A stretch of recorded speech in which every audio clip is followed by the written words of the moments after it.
మీరు ఇన్స్టాగ్రామ్ వాడుతున్నారు and మీదొక divorce case కూడా నడుస్తుంటే ఈ 3 విషయాలలో మీరు చాలా అంటే చాలా జాగ్రత్తగా ఉండాలండి. ఫస్ట్, అలిమనీ అండ్ మెయింటెనెన్స్ టైంలో ఒకవేళ మీరు జడ్జి ముందు ఫినాన్షియల్ సిచ్యువేషన్ బాగాలేదు అని చెప్పి ఇక్కడ ఇన్స్టాగ్రామ్లో ఫేస్బుక్లో లగ్జరీ ట్రిప్స్ తిరుగుతూ అండ్ షాపింగ్ చేస్తూ వాట్సాప్ స్టేటస్లలో ఇవన్నీ చూపించుకుంటూ ఇన్స్టాగ్రామ్ పోస్ట్లలో ఇవంతా చూపించుకుంటూ స్టోరీస్ పెడుతూ ఉంటే అవతలి పార్టీ దాన్ని వెంటనే స్క్రీన్ షాట్ తీసి నా పార్ట్నర్ ఇన్కమ్ ఇంత ఉంది, అమ్మాయి అయితే అబ్బాయిపై కావాలని మెయింటెనెన్స్ తప్పించుకోవడం కోసం ఇన్కమ్ దాచిపెడుతున్నాడు సార్ అని చెప్తుంది. అబ్బాయి అయితే తన వైఫ్ లగ్జరీ లైఫ్ లీడ్ చేస్తుంది, ఆల్రెడీ అవసరం లేకున్నా మెయింటెనెన్స్ కోసం తన ఇన్కమ్ దాచిపెడుతుంది అని వాదించుకోగలుగుతాడు.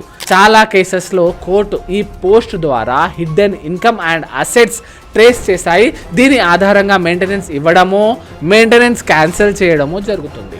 సెకండ్, చైల్డ్ కస్టడీ కేసెస్లో ఒకవేళ ఎవరైనా పేరెంట్ది ఇర్రెస్పాన్సిబుల్ లేదా రిస్కీ బిహేవియర్స్ కనిపిస్తే, లైక్ కరెక్ట్ ఎడ్యుకేషన్ ఇవ్వకపోవడం లేదా వేరే చేష్టల వల్ల కేర్లెస్ కండక్ట్ కనిపిస్తే అవతలి పార్టీ కోర్టులో వీటిని ప్రూఫ్గా చూపించి ఆ చైల్డ్ కస్టడీకి మీరు ఫిట్ అవ్వరు అని చైల్డ్ కస్టడీ వేరే పార్టీకి ఇచ్చే ఛాన్సెస్ ఉన్నాయి.